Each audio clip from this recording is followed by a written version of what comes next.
you've traveled, you've got your own business, you have a ranch, you have 6 kids, and you still have the intimacy with your wife that you've had this entire time. Like, you know how rare that is?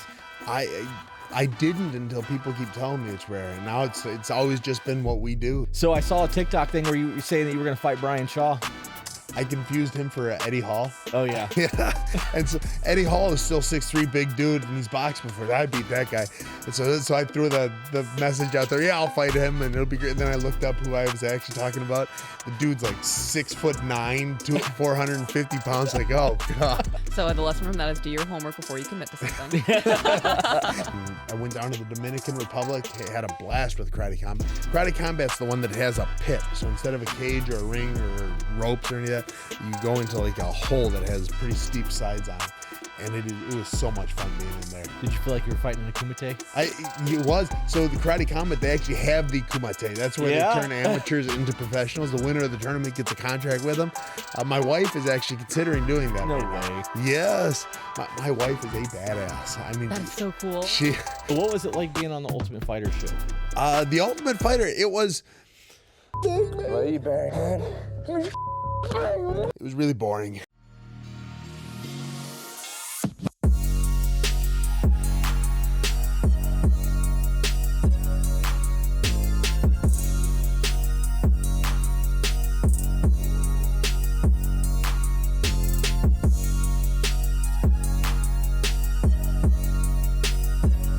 And we are back. We're back. Oh, the cameras are different. Where am I looking? There? Yep. We're back. Second camera. The wooden handle one is always yours. You get the Okay. fancy one. The wooden handle. Yep. Gotcha.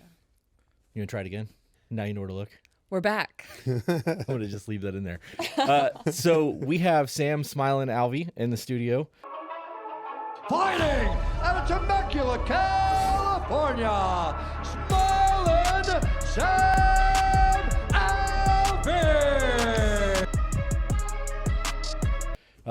Former UFC fighter, currently fighting in... A Karate Combat. How's that? I just love it. I found the organization about 6 months ago, just started watching, and it is such a fast-paced... I've really enjoyed it. Yeah?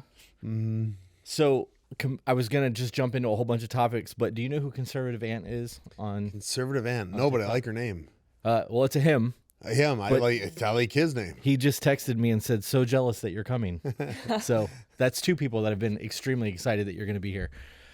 So we are... I'm kind of enamored by you because you have a life that is very and take these off. I don't need these anymore now that I've done the sound test. You've lived a life that is very travel eccentric. Mm-hmm. You've done TV shows. Your wife has done TV shows. You have almost a baseball team for a family, and you have your own business, and you're still punching people in the face for a living. Yeah, I didn't plan any of it. I was a band nerd. I grew up playing the trumpet. I was a semi-professional trumpet player. Never threw a punch, never did anything combative like that. I just thought I was a tough kid from, Waterford, Wisconsin. And I ended up in the cage, and I turned a career into it. I mean, I look back as to where I came from and where I ended up, and I could have, in a million years, would have never bet on it. That's crazy. So as a fellow band nerd, do you want to just start punching people in the face for a living? I mean, yes, I've announced that. I do have a dream of a boxing career. Yeah? Yeah. She wanted to do a full Karate Kid montage with you. Oh, yeah. I broke some toes, though, so it's not a possibility. Oh, I broke my foot just before my last fight.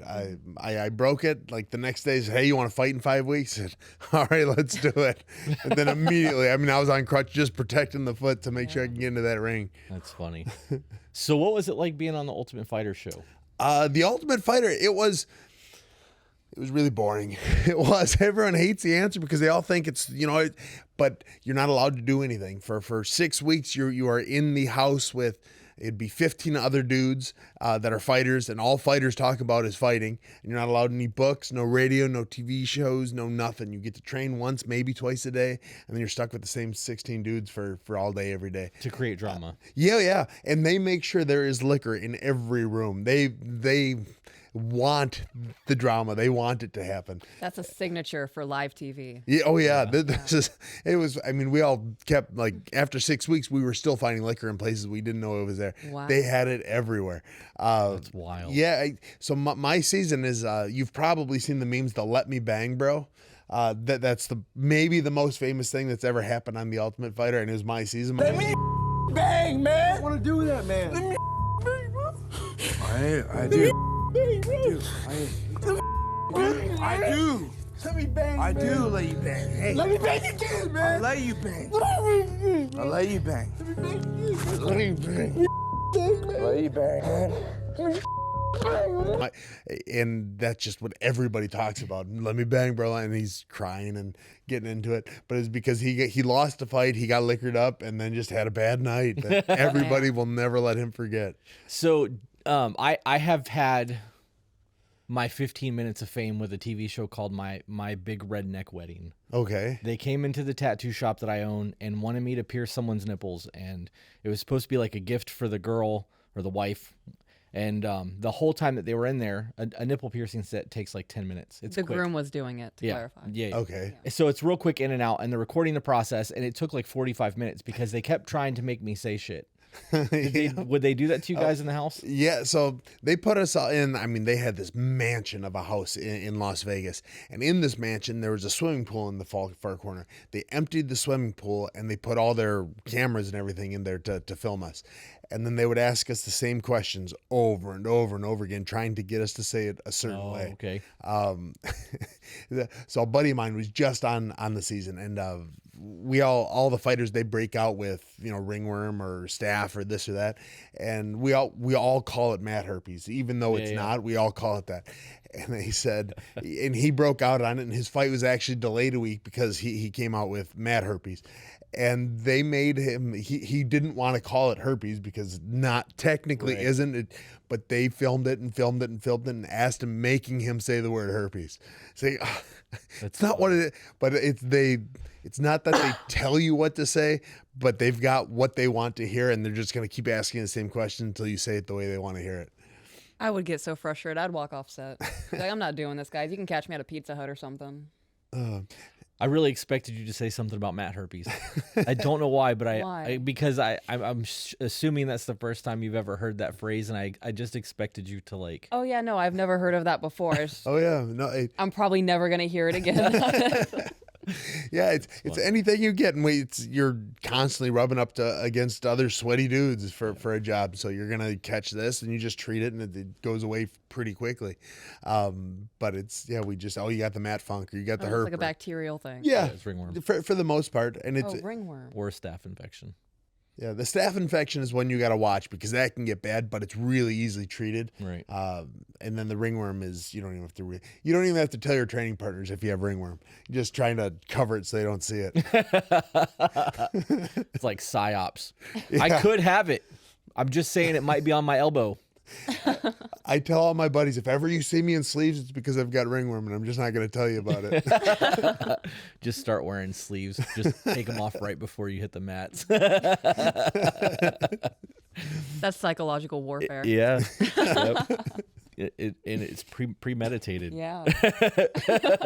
He laid the foundation for that just so he could take his sleeves off 6 months from now and be like, you don't know what I've got. You don't know where I've been, Lou.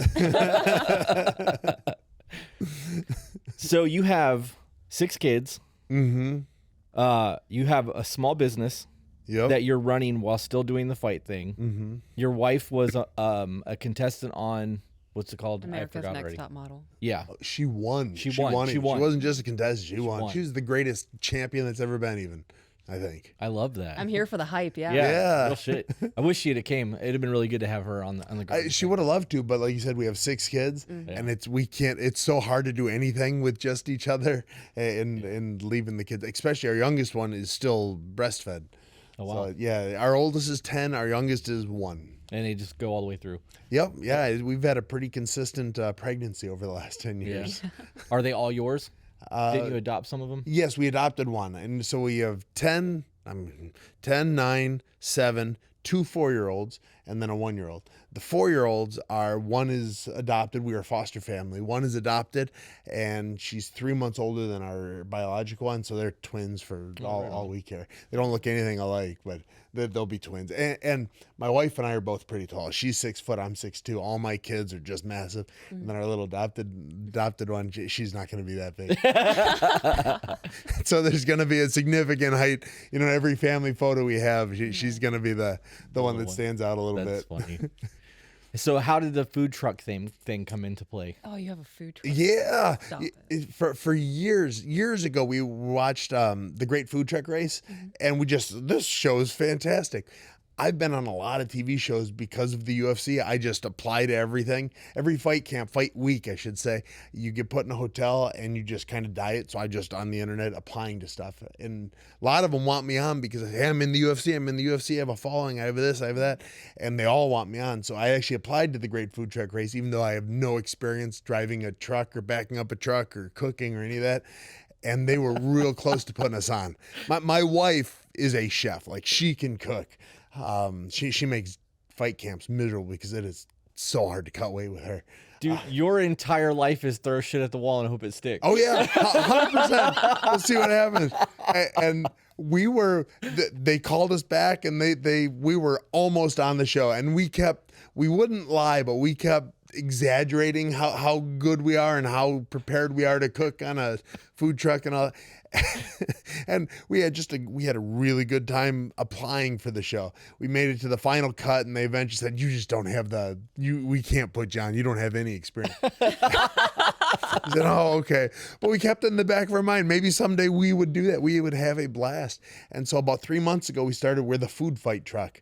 That's funny. Yeah, deep dish Chicago style pizza. It's on Instagram and Facebook. And we're just having a blast. And we started with a real small 12-foot trailer. We just upgraded to a 20-foot trailer because we've had some luck. And really, I get in there and I get to just flirt with her for hours on end.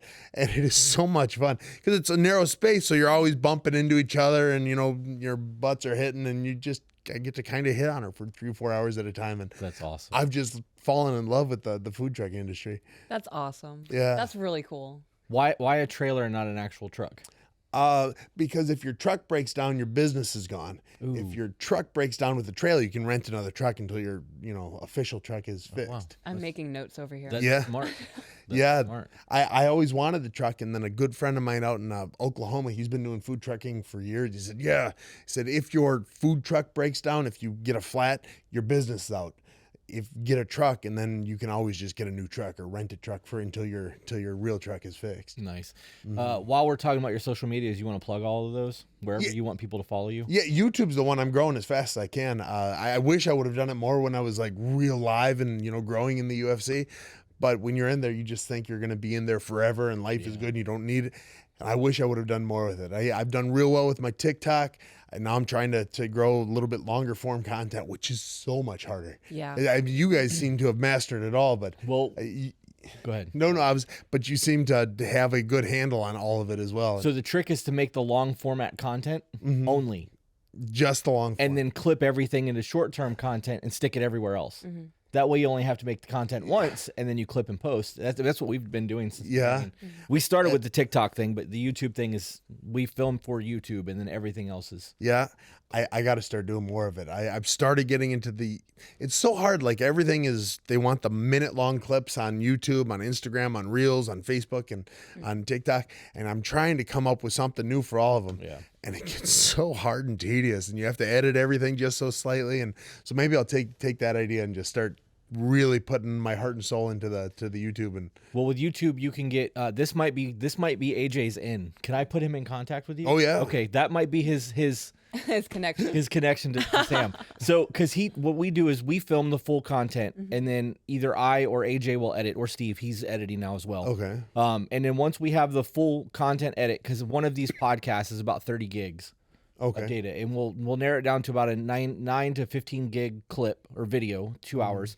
And then AJ will clip it into clips and YouTube shorts. And then we have somebody else that makes TikToks, because TikTok won't pay you unless they're over a minute. Right. Yeah. So we found all the niches of everything, and then we found ways to put them everywhere. So we've monetized Facebook, Instagram, TikTok, Rumble, YouTube, And then we have our Patreon content. Patreon would be a lot of fun as well because it gives you a lot more interaction with people. Right. It's not such a mass audience. Right. But you can monetize that as well. Well, right now my YouTube isn't that much of a mass audience either. What do you have on YouTube? I'm at Smilen Sam on everything. I'm just longer form. I can go into the fights a little bit more, fight picks, fight details, what happened in the last fight. I've been able to do a lot more of that kind of stuff.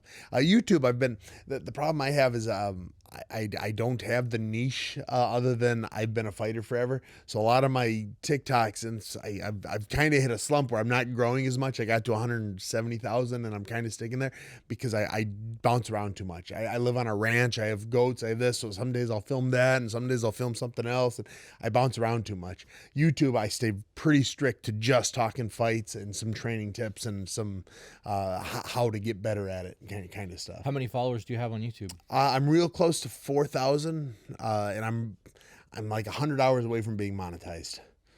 Okay, so we got to do something about that. Discord. Discord, right?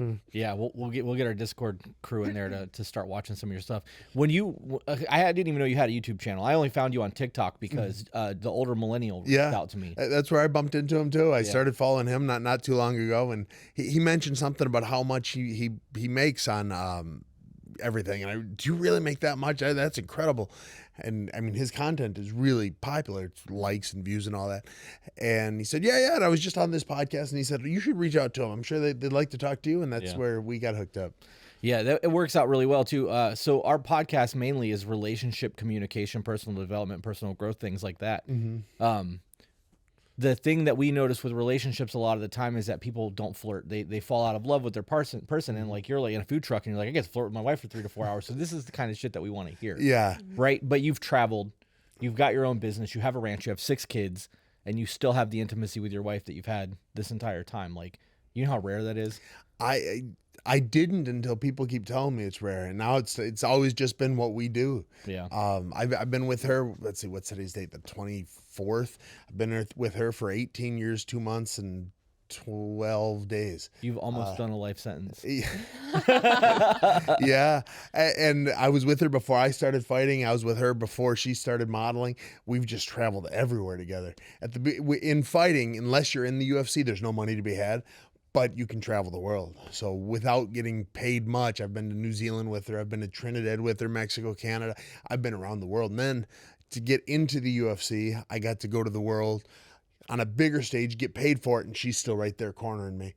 And then my kids get to come too. My second oldest, Alvey, he was due 2 weeks before I was supposed to go to Australia. And he's the only baby we induced because we needed to get him a passport. That's funny as shit. So we made it to his due date, but then we said, we got to get this baby because we need the time to get the passport. So baby, I don't know if you've ever had a baby needing to go over country to get their passport. You kind of hold them by their armpits in front of the camera. And it's good for 5 years. So he was 2 weeks old, went to Australia with us. Wow. My kids have been around the world with us, and it has been just a real blessing. And now with the food truck, we're just going all over Tennessee doing the same thing. My kids are with us, still doing that. Yeah. And it's been such a good life I didn't intend on having. And she's been with me from the beginning. That's from awesome. When I was just a band nerd.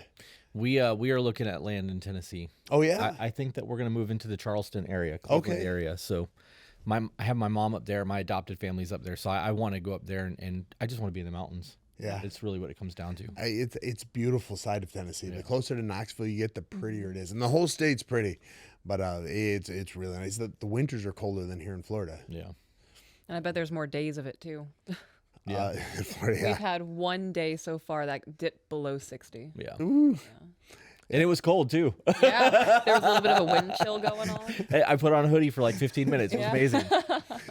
I grew up in Wisconsin. Wisconsin's cold for a long time. Yeah. So after spending a decade in California, and I finally escaped that, I didn't want to go back to the 6 months of winter. So Tennessee was a happy compromise. Do you live near Knoxville? No, I'm closer to Nashville. Okay. There's a gym out there called Armor Gym. Okay. And it is one of the best gyms that I have ever worked out at. Yeah. We went up there during Hurricane Ian. So if you find yourself in Knoxville, you have to at least check the gym. Oh, 100% It's I will. insane. Yeah. I was jealous I couldn't go. Yeah. We had the kids. We had the kids. So Yeah. I was glad you still got your workout in. That was before I tore my pec. It was. By like 1 month. Yep. Yep. So I saw a TikTok thing where you were saying that you were going to fight Brian Shaw. Oh, I'm willing to. I confused him for Eddie Hall. Oh, yeah. Yeah. And so Eddie Hall is still 6'3", big dude, and he's boxed before. I beat that guy. And so I threw the message out there, yeah, I'll fight him, and it'll be great. And then I looked up who I was actually talking about.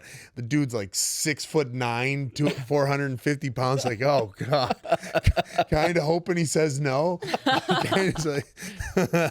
That's funny. Yeah, just a massive, impressive human being. Seems like the nicest guy on the planet, too. Yeah. Since I figured out who he was, I've been looking at it and said, oh, this guy seems like a real sweetheart who's just massive. Mm-hmm. So the lesson from that is do your homework before you commit to something. It's already out there. Maybe he'll say yes, but we'll see. Would this be an exhibition thing or an actual fight? He says he wants to actually fight. I imagine he'd go professional as opposed to amateur, just so he has got that name. People would tune in to watch. Yeah. So I'm sure it would be a professional fight. I'm sure it'd be whatever rules he wanted, because it would really be for him. He's just looking for someone to share the ring with. Yeah. And it would be a lot of fun. I fought some big guys before, no one quite as big as him. And there's the difference between big and being him big. Like, Right. He's Yeah. like people, especially that's kind of where I started growing on TikTok, is I started talking about how size actually matters in a fight, more than the weight class, more than skill. It's like a big dude could beat someone who's way better just because he's a big dude. And then to have him be out there where I could roll all over him if he was my size, jiu-jitsu wise, but just him being as big and strong as he is, I'm really wondering if he could get a hold of me and bear hug me out. Like, Oh, wow. He's strong, like a strong I've never rolled with. Right. I've rolled with strong dudes that have been able to get my arms pinned, and I get stuck in a position for a little bit. But I'm curious if what he could do if he got a hold of me. I've seen videos where they say that when you get to a technical level, like once you get past a technical level, the size of the fight doesn't matter so much. It's more about the technical aspect. And I always disagreed with that. And now hearing you say that, like, yeah, it makes sense. It absolutely makes sense, especially if they have a little bit of technical ability. Like, at that point, it does come down to size and strength. It absolutely does. The one wrestlers would have a better shot against somebody than a jiu-jitsu. Wrestlers they're a next level kind of athlete. They wear themselves out when they're younger, and then when they're older, they can't look left or right anymore because they just sacrifice their bodies to be awesome for as long as they could. So wrestlers have a little bit of a chance against the bigger guy, but you get to a certain size, and it doesn't matter how big they are anymore or how small they are or any of that. They're just big and strong and athletic. You putting your kids in jiu-jitsu? Yeah, actually, all of my kids, except my last kid was born at home. All of my kids, except my last one, have been to the gym before they've been home. They were born. Really? They were born. We took them to Dan Henderson's Athletic Fitness Center. Dan Henderson held them before they ever saw their crib. That's funny. Yeah. So they've all been in jiu-jitsu. They're all, I hope none of them fight. It's a rough sport.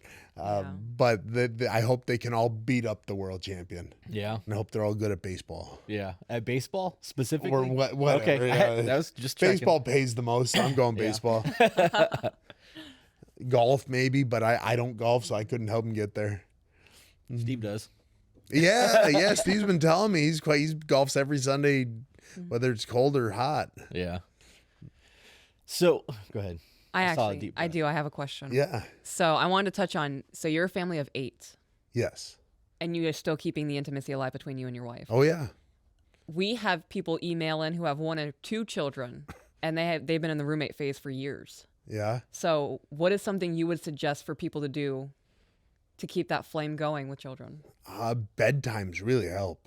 If you can get the kids down, and don't let them. The more kids you have, the harder it is to get them all to stay down. Mm-hmm. Especially our twins, our 4-year-olds, they're just little monsters. Like they get in there and they just have to go. They figured out all the different little things they can say to stay up for an extra 5 minutes. I have to use the bathroom. Forgot to use that. Oh. I need a drink. I forgot to get that. Didn't brush my teeth. I didn't hug you. I need to hug you. Yeah. The hug one. Yeah. We're dealing with right now. You want to be mad at them, but they just want to hug you. It's like, go to bed. But get on that schedule with the bedtime, so you can have a few minutes of just being with your wife or your husband for a little bit. Make that bedtime. Sure, if it's 8:30, go to bed. It's time, and that has helped. Another part is really everything my wife and I do. We roll jujitsu together regularly. I mean, almost every day we roll. We get to do the physical aspect of things. And now we have the food truck, so we get to do that together as well. So we just kind of do everything we can together and make sure the kids are along for the ride. But it's got to be me and her first, and the kids are, being raised by us. I loved all of that. That's what we've been preaching for It over is. a year. That was a very good answer. Yeah. Another question is, we have a lot of moms email in who say that, our 3-year-old, our 4-year-old still sleeps in the bed with us and my husband has an issue with it.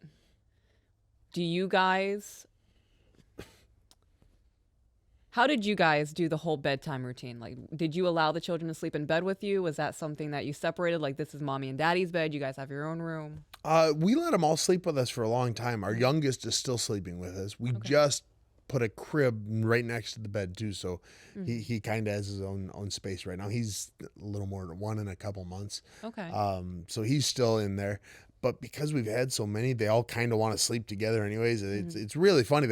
If they had their way, all 6 of them would sleep in one bed in their room. Yeah. And so we had to kind of negotiate that. So, we'll have 2 in this bed. You can have 2 in this bed, and then 2 of you get your own bed. Yeah. So we've had to do that. But there have been nights where I'll sleep on the couch. Just she needs the rest more than anything, and I got a real nice couch. So I say I'll sleep down there for a couple days. I'll give you and the baby some time to stretch out a little bit more. But as he's getting bigger, we just pushed him into his crib, which is next to the bed. And now I'm back in our bed full time, and eventually, probably in the next 6 months, he'll get moved-ish to share a bed with one of the other ones, or share a bunk bed at the very least with one of the other ones. So you guys had it set up because understandably the baby's going to be in the bed nursing, especially with the breastfeeding. With our children, I did the same thing up until about 8 or 9 months old. They slept in bed because I would just roll over. The nursing would happen. And then the separated started happening at a year old into their own crib. Would you say that is an important thing for you guys to be able to regain your intimacy because the baby's getting a little bit older, be able to sleep on their own? Yeah, it's even a level of comfort. It's without the baby being in between us in the bed, I can rub her shoulders at night, even if we're not going to get intimate, I can still make that connection a little bit. Right. As soon as we wake up, it's on. Like I wake up, I have the 3 kids, I have to get ready, I have to get out, I have to go to the gym myself. Then I go to the second gym, which she will as often enough meet me at so we can roll or box or do whatever we're going to do. Then we start doing the food truck. So it just go, like I'm sure most families are. Yeah. As soon as you're up, it's go. So at the end of the night, now that we can get our youngest into the crib next to us, I can rub her shoulders as she falls asleep, or she can rub my hair as I fall asleep. Just little connections like that. Yeah. It's a good way to word that, little connections. It's a big deal. So at your level of competition, do you guys, like when you go to the second gym and you guys are doing your boxing or jiu-jitsu, are you in a class setting or is it just a private setting with a coach? So it's usually a class setting. Yeah, I've built a gym in my garage as well that has all the mats, and we can do whatever we want out there by ourselves. But it's more fun to go out there and you're surrounded by the rest of the class, and I get to roll with her, and then I get to roll with someone else, and she and I are typically 2 of the better people in any class, so we have a good roll together, and we'll drill together and just have a good time with that. Jiu-jitsu it's a lot of fun, and you're stuck on top of or underneath or on the side of, or you're stuck touching whoever you're rolling with. And that I like her quite a bit. It's a nice person to be stuck rolling with. I like her quite a bit, he said. That's good. It is. That's good. Every time I've looked into doing jiu-jitsu, the first, they let you do trial classes. It's so much cardio and I'm fat. I don't want to do this. I just want to roll. I don't want to run. And this is stupid. That's been my gripe. I love running. Yeah. So here I'm the for it. exact opposite. Oh, you're crazy. I run a lot, but I hate it. I heard something a few months ago. Said, listen, it's the 3x3x30 rule. So you walk at 3 miles an hour for 30 minutes at 12% at 3x12x30. upgrade. So now I do that every morning instead of running, and it is so much nicer. Walking Yeah. on an incline. Yeah, I walk it on incline for 30 minutes, a 12% incline at 3 miles an hour, and it does everything I need to for the most part. And then when it comes to conditioning, I'll go and condition separately. That's smart. Yeah. I'm the same way. I always put my treadmill on a 10 or 12 incline and walk like that. And it's like 2.7 miles an hour because I have little legs. But it's full. I'm winded. But Yeah, it's amazing how much you'll sweat. Well, because I've always been, if I'm going to do it, I'm going to go as fast and as hard as I can. And I always hated it. But now this walking, so I just watch a video on my phone as I walk, and it's wonderful.